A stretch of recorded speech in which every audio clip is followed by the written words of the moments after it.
Today we're going to talk about the media's coverage of the threat of default, and I've got two interviews this week. I interview the communications director for Barack Obama and co-host of Pod Save America, Dan Pfeiffer, about Ron DeSantis' campaign launch, who he'd rather have Biden run against between DeSantis and Trump, and why Democrats' message on the debt ceiling doesn't seem to be breaking through. And I'm joined by candidate for the U.S. Senate in Missouri, Lucas Kunce, about Josh Hawley's obsession with manhood, some surprising endorsements that he's gotten in that red state, and how Missourians' lives would change if he replaced Hawley. I'm Brian Tyler Cohen, and you're watching No Lie. So we are days away from default. According to the Treasury Secretary, the U.S. will default on June 5th if the debt ceiling isn't raised by then. Now, let me just say at the top, I fully believe that the debt ceiling will be raised and that will avoid default. Like, for as dangerously incompetent as some people are in Washington, I don't think there's a chance that even they would allow the government to default and to crater our stock markets and global markets and to plunge the U.S. into a recession. Call me naive, but I don't think we're at that much of a low point yet. Not ruling it out, but I think that there is a bare minimum acknowledgement, even from the clowns in the GOP, that that would be the single dumbest move you could possibly pull, and that the electoral punishment would be swift and severe. So I think that the debt ceiling will be lifted if it's not lifted by the time you actually watch this. But that's not actually what I want to talk about here. That's only part of my beef with how this all played out. My beef is with the way the media covered this. The fact is that the only reason that Republicans felt confident enough to take our own economy hostage is because they felt okay about the way that it was being portrayed in the media. And the way that it was being portrayed in the media was as if this was a negotiation between the two sides, just business as usual, your run-of-the-mill politics, which I want to be clear, this wasn't. This was the Republicans threatening to blow up the plane that we are all on. I mean, hell, here's Matt Gaetz admitting that the hostage here was the threat of default on our own economy. So would you say then the conservatives like yourself are becoming more pessimistic about the state of negotiations if, there's a bipartisan deal in sight maybe? Or how would you characterize the mood among your conservative colleagues right now? I think my conservative colleagues, for the most part, support limit, save, grow, and they don't feel like we should negotiate with our hostage. And the fact that he could come out and say this with a straight face is because he knew full well, and his party knew full well, that none of the coverage from the media was acknowledging the fact that this was not okay. Like, any normal coverage would be pretty clear-eyed about the fact that Republicans were looking to use the threat of default, meaning economic collapse, as a basis to exact concessions from the Democrats. Like, they basically want to strip away most of the Inflation Reduction Act. They want to impose work requirements on social programs, exactly the type of agenda that would never pass with popular support. And so they're trying to shoehorn it in this way. And this is something that they felt comfortable doing because they know that Democrats wouldn't let default happen, because Democrats are responsible enough not to want to usher in financial ruin, because Democrats are fiscally responsible. And so because the left will operate in good faith, to a fault, and because the right has no shame and no scruples, we're now put in a situation where the GOP knew that they could engage in hostage-taking, which is what they did. And worse, they knew that the media would do what it always does and come out this from a both sides perspective and pretend that the left and right were both good faith negotiating partners and this is just normal politics, just a regular left-right feud. And that's exactly what the media did. And yet, at no point was our own media able to acknowledge or even recognize the fact that one side being willing to crash our own economy that we all participate in is not a negotiation. It's a holdup, right? At one point, they asked Kevin McCarthy what he was willing to give up in these quote-unquote negotiations. You know what he said? He said he would lift the debt ceiling. That's what he was willing to give up, not crashing the global economy. Imagine thinking that that's a negotiation. If you don't give me $1 billion, I'll blow up this bridge. Is that a negotiation?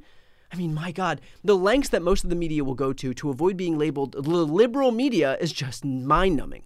Look, it does not make you some rabid leftist to be able to not have a bias in favor of willfully crashing our own economy.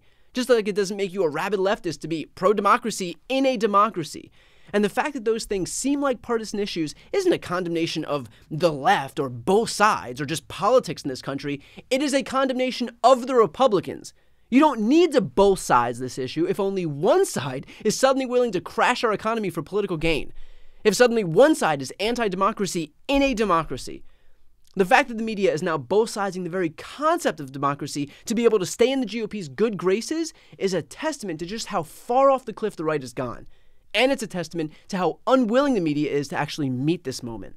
So look, again, I do think that a deal will be struck to avoid default, if not entirely because one party, the Democrats, won't allow default to happen. But it's a sad state of affairs when the Republicans, the self-proclaimed party of fiscal responsibility, has decided that our own economy, our own dollar as the world's reserve currency, our own stock market, and the prospect of a global recession was an acceptable negotiating wedge for them. And when the media effectively allowed them to do it, because as far as they're concerned, it's more about the horse race than it is about the actual substance. So, not to make this another pitch for independent media, but the lesson that we're learning over and over is that some legacy media, not all, but some, seem solely interested in balance, and the effects of that are obviously pretty damn dangerous. Here's a preview of my interview with Dan Pfeiffer. Ron DeSantis made his 2024 announcement on Twitter. There was a lot of talk about how the announcement itself was bungled, and I took some momentary pleasure in watching both Elon and DeSantis sweat that out. But at the same time, that story in and of itself probably drew a lot of attention to the launch, even if only for how screwed up it was.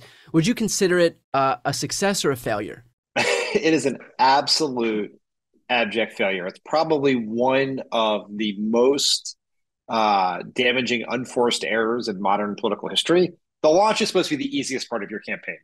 You have a speech, the press cover you, they will write about your message. Even if you're a long shot, they'll take you seriously. It's one of the easiest free passes in politics. And DeSantis screwed it up every which way possible. And it's not just the technical glitches and like that stuff just kind of happens. Sometimes there's bad luck involved. The microphone goes out as it did for Tim Scott the other day. But even if this idea had been executed perfectly, it would have been an absolute disaster. Like, to what end? Why? Why would you ever possibly want to do an audio-only announcement being interviewed by two Silicon Valley billionaires to talk about their esoteric issues? It made no sense. It is illogical. He's on an audio feature on a text platform that no one really pays attention to. It's just bizarre. Totally bizarre. I mean, just rank incompetence across the board. And here's a preview of my interview with Lucas Kuntz. Missouri is a red state.